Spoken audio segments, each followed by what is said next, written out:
Sacred attention therapy is an approach to liberation. The first liberation is from the conditioned self,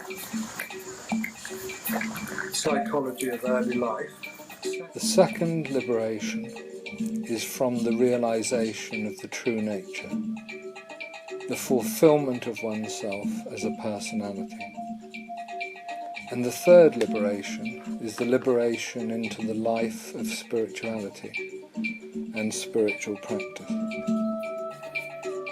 Sacred attention therapy, or SAT, is a meta-psychology because it embraces not only the physical, emotional, mental and energetic aspects of the human being, but also the spiritual and the transcendental. Therefore, it is uniquely placed to be an applied psychology through counselling and psychotherapy in the 21st century, in which human beings are more complex than ever before.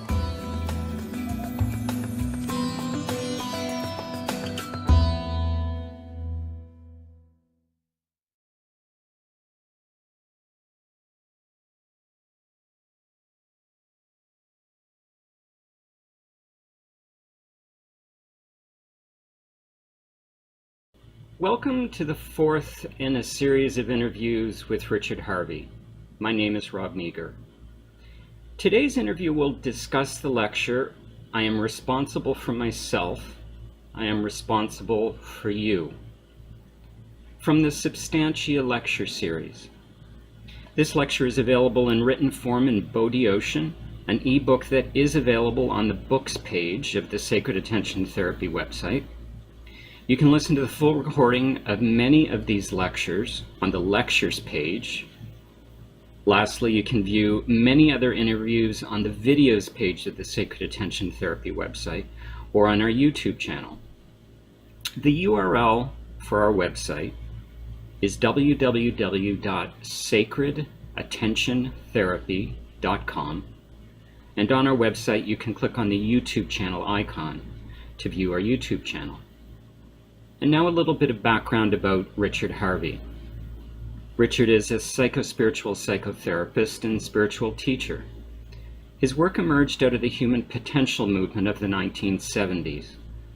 He trained with many teachers in humanistic and transpersonal approaches. He is the founder of Sacred Attention Therapy, a radical new approach to inner work for the 21st century that proposes a three-stage model of human awakening. Richard is the author of Your Essential Self and Flight of Consciousness, among many other publications. He works with people all around the world, and his forthcoming book is entitled Your Sacred Calling. It's now my pleasure to welcome to the interview Richard Harvey.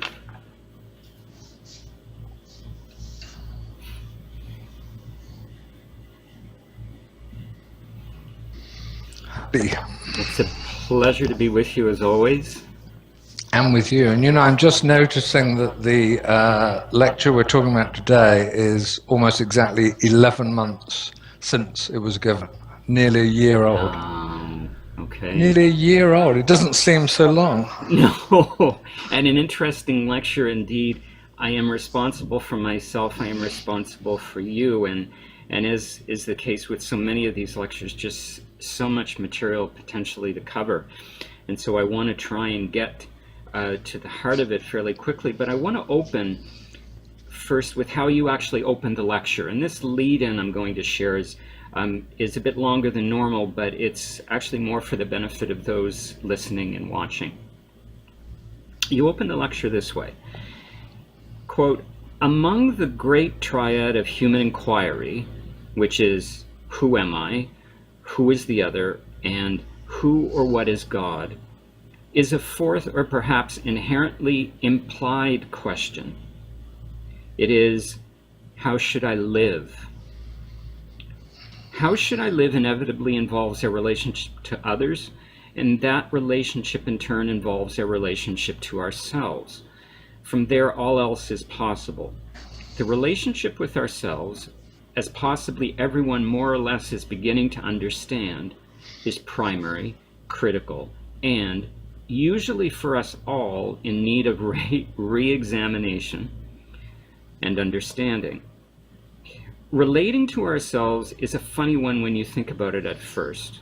Our relationship to ourselves, what does it actually mean? Relate how, in what way? And most importantly, what ghost or third party is implied in the dynamic of relating to myself? How do I think about myself, feel about myself, and act toward myself? What personal image of myself do I carry? What are the assumptions and expectations inherent in me? What do I think others think of me? Do I love and admire myself? Does anyone love and admire me? Who am I really? End quote. That's how you open the lecture. And so my question, Richard, is it necessary to have someone walk the journey of inner inquiry with you to discover the answers to these questions?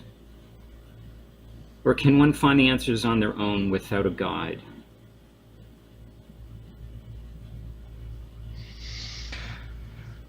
I've been asked the question often, and I don't think I've ever deviated. There is a saying, I think from Hindu philosophy, only 1 in 10,000 can awaken on their own.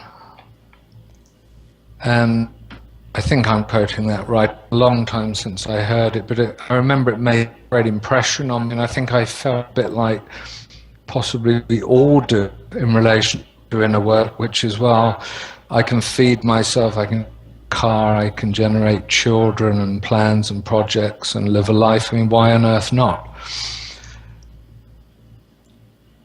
The saying 1 in 10,000 can awaken without a teacher alone, I think holds true, and I think what it means for now anyway, not only in the current era, in the modern to more ancient era, when we see it perhaps over thousands and thousands and thousands of years in context, is that this has been a remedial time. This has been a time when in some way wisdom has been slim, or we've been at least resistant to hearing wisdom.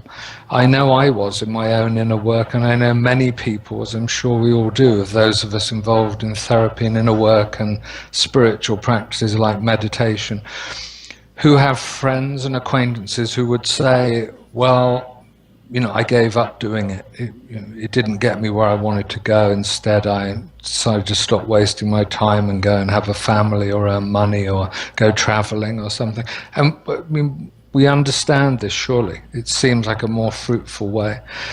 I was lucky in falling on my feet in relationship to very competent therapists, very competent teachers. I don't know what the blessing was that was in my life.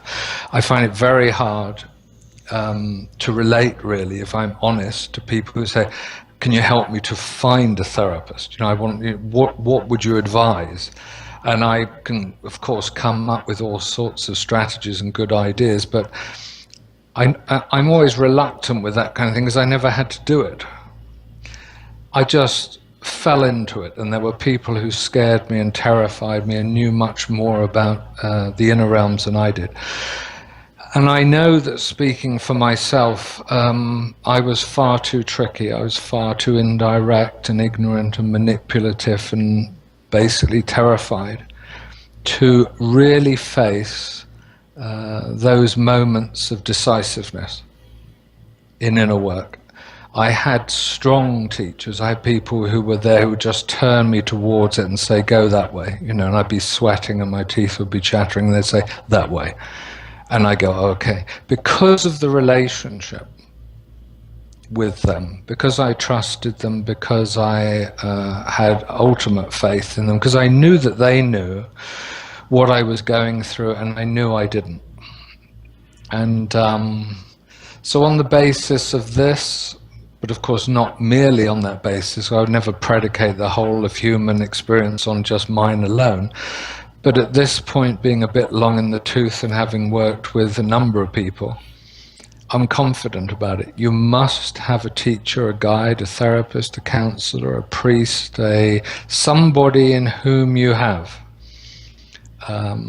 powerful trust, and in whom you're absolutely confident that they know what they're talking about because they've done it, they've experienced it, they've been on their own journey, which of course can never be yours. However, it is the parallel or equivalent journey that they have taken in exploring and discovering their very essence. Mm-hmm. Mm-hmm. I've also heard it said, quite aligned with what you've just shared, and that the guide moves you along quicker than you ever could.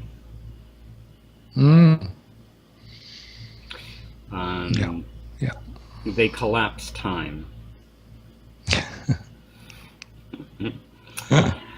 There's another great saying just before we move on. Do you remember it? Better to spend 10 years looking for the right teacher than to spend 10 years working alongside the wrong teacher. Yeah. So don't be too quick. That's right. You talk about taking off the mask at a point in your lecture, and you share the following. Quote, when you transform from the person you pretend to be to the person of core essence for the first time ever, you feel you have come home to yourself because this is the one you have sought all your life. This is the one you held as close to your heart as a crest jewel, the precious stone of wisdom within. The mask wearer was a hypnotized actor, someone off the street who came to read a part and was allotted a place in the list of dramatis personae, one of the characters in a play. Richard, what does it feel like to, quote, take off the mask, end quote? And what are the signposts that this has happened? I think the actual event of taking off the mask can be a plethora of emotional, energetic, physical, mental experience. It can be the most painful, wrenching, transformative in the sense of bewildering and alienating, to one's familiarity, habitual self, and so on. And correspondingly, it can be walk in the park. It can be like a cup of tea. It can just happen. It's just something you hardly notice. It's perhaps an analogy here would be childbirth. Perhaps we've all heard of the stories of hours and our days of labour, prenatal, and we've also heard of the person who hardly knew it was happening and they had the baby. I mean, it seems to me birth is a relevant analogy here. So it really is, broad, and a broad spectrum. If what you're also saying is what is the experience after, or the homecoming of the mask removed, I think there's more, perhaps, we can be more general in a way, because that feeling of being in oneself, that feeling of being no longer protecting or defended from or separate or alienated from others and from the world, simply because you stand in your own core essence, your authenticity, who you truly are now centered, is something I think we can all talk about. I think if we sit around and talk about that experience together, then it will have a lot of common elements of some people can say homecoming. I've known people who've found that far too mundane because they're prone to the extraordinary aspect of, you know, a coin that has extraordinary on one side and ordinary on the other side, because it's also very simple, really. It's simplicity itself. I am here. This is who I am. This is I. So there's a great simplicity and directness, and of course grounded security. And I don't mind homecoming. It's like the most wonderful sense of being back within oneself. And of course, in some ways, it's back in oneself, and in some ways, it's simply in oneself now, without any reference to the past. What was the last part of the question? What are the signposts that this has happened, that the mask has come off? That kind of test it or show it or prove it, what that sort of thing. Mm-hmm, mm-hmm. Authenticity, spontaneity, trusting oneself, a reliance on one's own self, aliveness. I've experienced many times in my own and others' people the energy that one has when one's at one's very core center, and it's breathtaking. I mean, most people do not walk around inhabiting this great space that their aura and then their etheric body, the astral plane participation all goes on in. And so it is simple and direct and quite ordinary, but at the same time it's the most extraordinary. The most extraordinary thing, because energy is, you inhabit such a big energy field, quite naturally, I think, quite naturally. Mm-hmm. Mm-hmm. By the midway point of the lecture, you start to get to the heart of the matter of this lecture, and you share the following, and again, a bit of a lead-in. Quote, "Let's examine this relationship of the two statements in the title of this lecture. I am responsible for myself. I am responsible for you. I took a straw poll. I invite you to do the same. It's very revealing. As you might imagine, the views span two broad points of view. One is the position of self-help, inner-oriented people who think you must love yourself and hence be responsible for yourself before you can truly love or extend responsibility to another. The other is the position that through extending compassion and thereby responsibility to others, we can learn to love and take true responsibility for ourselves. Are both or either of these points of view true? Can we extend compassion to others before we have learned to love ourselves? Can we learn to love ourselves through loving others? Could it be a merging of the two rather than an either-or situation? Can we both love ourselves and others at the same time as we work toward opening our hearts in ever more profound ways?" End quote. So here's my question. In your lifetime of experiences, Richard, in your lifetime of experiences, both through your own personal work and working with people in a therapeutic setting for over 40 years now, correct? Nearly 40 years. Nearly 40 years. Yeah. I won't rush it. What have you found to be the predominant viewpoint? A, we can learn to love ourselves by loving others. B, we can learn to love others by loving ourselves. Or C, we can love others and ourselves at the same time. Well, I think the predominant, the answer is clear in the West, and as I endlessly say, the West is becoming global. But it is to say that if we grow up in a maybe we should include the Middle East in this anyway. But anyway, you get the picture. We're brought up in a Christian-orientated culture, And the religion of Christianity will, of course, get through the cracks in all kinds of ways. It's no good saying I'm not influenced because I'm agnostic or I don't believe, I'm an atheist or whatever.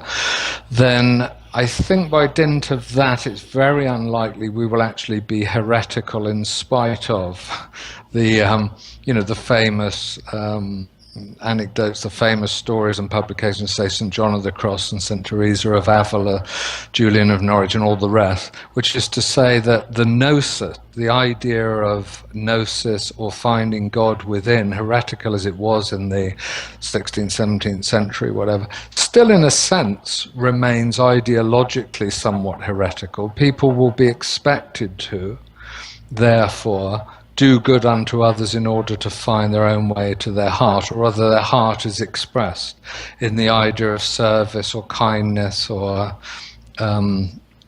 being responsible for others. And so that without doubt, I think, is the presiding ideology, philosophy and psychology of human beings in the West, in the broadest and not merely geographical sense. And that actually conforms to one of the three ways in the ancient Vedas, which of course predates Christ by thousands of years, and probably far more than we can say since it's oral tradition. And in that, it's clearly stated there are three ways to God, and the one way is everything is God and everything is I. It's the way of the self. This is called the supreme way. The other way is I'm just not included. God is here when I am not. When I am not, God is. So everything else is God. Neti neti. It's called neti neti. That's the practice. Not I, not I, not I, all day long. And then the third way, which of course is eminently available to people who can't think about these things in terms of philosophy, or illiterate people, or agricultural people, or the mass as a whole, by which I mean no denigration at all, but just that it's widely understood as an ideology, is the way of service. You find a way in which to serve or dedicate your heart in consideration and humility to maybe one other person, or maybe it's an animal, maybe it's the world at large, or it's the way of service. And the idea here is that each one will bring you to God. There's no better best, really, but there is a subtle, or maybe not so subtle, implication, a certain duplicity, that the Mahavakya, which is I am that, or Atman is Brahman, or the individual is the divine is to be found interiorly, is the way that, if you will, each of the three avenues will take you ultimately to this supreme understanding, shall we say. And that's not the supreme understanding of Christianity. It is, in my understanding and my reading, the supreme understanding of Christ, which is another matter. Mm-hmm. And I believe that was made finally, ultimately clear to him in his lifetime in the ordeal on the cross. Mm-hmm. Not my will, but thy will be done. I surrender to the Father. I surrender to Brahman as Atman, because I'm no longer separated through embracing my suffering. Mm-hmm. This isn't Christianity, but this is Christ. Mm-hmm. And I think that's what that means. I think that's what the Father means. The Father is, in Christianity, what in Hinduism is the I am. And so that's the same thing. I come from the Father really means I come from the I amness. So no mystery there. But so the people we work with, we will all be, and occasionally, if we're fortunate enough to work with people from another culture, from the Far East, from the Orient and so on, then it may be different. But for now, in Canada and America and Europe, and so on and so on, and even in India, which is really westernized, of course, out of its own tradition, we will work with people who more or less assume it's out there. It's out there. Mm. 5 or 10 minutes back, you intuitively spoke about something I want to bring back now, and that was the idea of spontaneity as being a signpost of the mask coming off. And you bring this up as we get towards the end of the lecture when you share the following interesting statement. Quote, responsibility is about spontaneity, being your natural self and consciousness, but ultimately responsibility is about unity. You are responsible for everything, no exceptions. Now, in this expansive significance of responsibility means that nothing happens without your participation. Your love, your creation, your need and desire, your compassion, your hate and violence, your tenderness and empathy. Nothing happens without you. End quote. And I wanted to ask you, Richard, can you share more about responsibility being about spontaneity? And how is being spontaneous being responsible?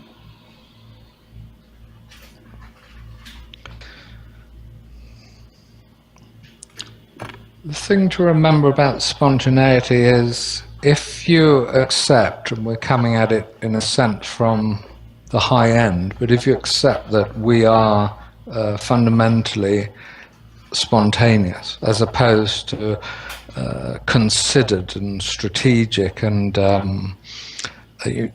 guileful, full of guile or tact and all this. Most of the time we're all thinking, what's the best way to impress this person or to bring about the required outcome or result. It doesn't have to be a job interview, it doesn't have to be meeting a feared relative or something. Really most of the time, really all the time, we're involved in a certain intimidation. Either we're intimidating or we're being intimidated in some way, by which I mean that we seek to make an impression. Therefore spontaneity is out. I mean, people behaved in the way that they thought. These thoughts just come in, and of course we suppress them. I mean, I better not do that. I better not thump the desk in the job interview or slam the door or coming in or way out, or, 101 things are going through, even in one day, all of the things that you inhibit yourself doing. And no judgment about this, no good, better, best, but just all the ways in which we've learned to act out of the limitations of conditioning. This is how you should speak, this is how you should act, in order usually to look after number one. I am number one, and I want to make a certain impression, I want to bring about a certain outcome or a certain result. All of this then is antithetical to something which is purely natural in the human being, and that's spontaneity. And of course our reference of spontaneity is the young and ambulant child. Not the baby, and perhaps not even the 7-year-old, but we've got to go somewhere in between here, the 3 or 4-year-old who hasn't spent too much time on, or preferably any, on handheld screens and all this, watching TV, all this nonsense, but in actual fact it's still wild in essence, natural, and therefore spontaneous, and therefore will have the emotional life isn't governed, the energy isn't governed, it's free to be expressed in the most healthy, self-regulatory way, wisest way possible. So spontaneity is natural, and it is an aspect of responsibility, because bear in mind there's no separation between people. There is when the ego processes are involved. The ego process is involved with defense and adopting a posture, a stance, hijacking all of the inner treasures of the human being in aid of to support what? An image, an appearance, a someone. And that someone is, by definition then, in conflict with all the other someones who are in conflict with everything else. The reason inner work and therapy and what we do in sacred tension work is so absolutely crucial is from that one insight that my some-oneness is in conflict with, must be, in order to maintain itself in the delusion. I don't need you, I'm not interdependent with the rest of the world. Therefore, people can be horrid to people, they can abuse each other, this thing escalates and you have war and tremendous violence and so on, for the simple reason this other is not on myself. That's not true spiritually. From a spiritual standpoint, the other is myself.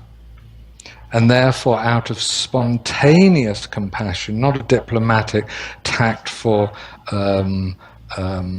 creation of so-called compassion, because that's how I should appear and I should be kind and it's written in the Bible or I was told by my parents or any of this nonsense, but just because the human being will, he or she themselves, bound to behave compassionately and from the heart, because that's the nature of being a human being. That's what we're trying to find all the time, not merely for ourselves and for our own self-interest, but for the total collective of the world at this time and at all other times. Mm-hmm. Because it said, one person is enlightened, the whole will change. Mm. The whole will change. Mm. You've once again intuited where I want to go next. And where I want to go next, I'm going to invite to finish off our interview today. Coming towards the end, you share what I think is a higher teaching. About this topic, I'm responsible for you, I am responsible for myself. And you say the following, quote, I as the other as myself. Ultimately, there is no other. Your awareness flies out of the realm of the personal and soars into higher realms, higher powers, a higher perspective. And so my question to close things off today is, so what happens to the concept of responsibility when you realize there is no other? I suggest that the responsibility be understood in the way that will make sense through all levels, all layers of experience, from relative to absolute. From relative to absolute covers the spectrum, really. So from the relative world in which I appear to participate, you appear to participate in your separateness with other people, participating in separateness, to the transcendental insight that we are all the same, and one organism or one arising consciousness in multiple forms, but ultimately the same thing, much more like waves in the sea, shall we say, as an analogy, is that if we take responsibility for that which ultimately calls us, and that is, what does it mean to be a human being, or more traditionally perhaps, who am I, which started the lecture, I believe, then by dint of responding to that call,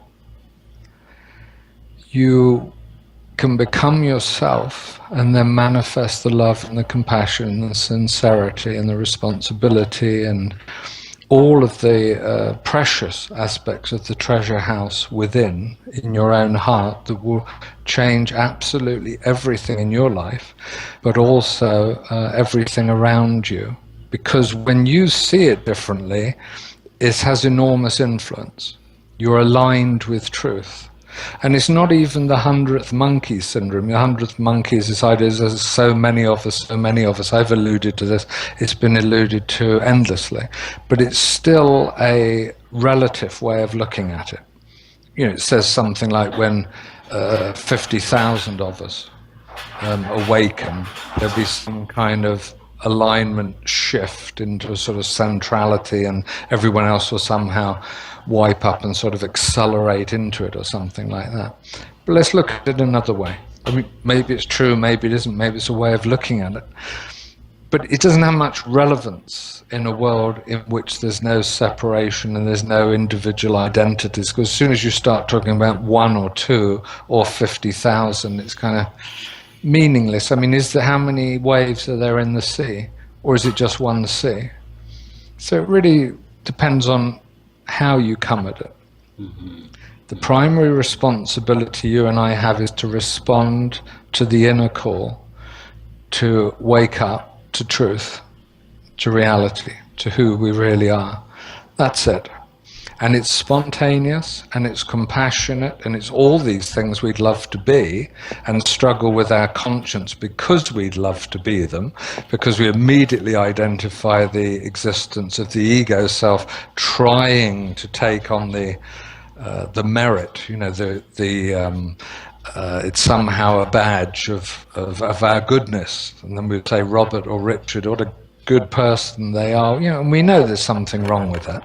And there is, because love is impersonal, enlightenment is impersonal, compassion is impersonal, spontaneity is impersonal, and reality and truth, which is synonymous with God, is absolutely impersonal. So that's where we're going.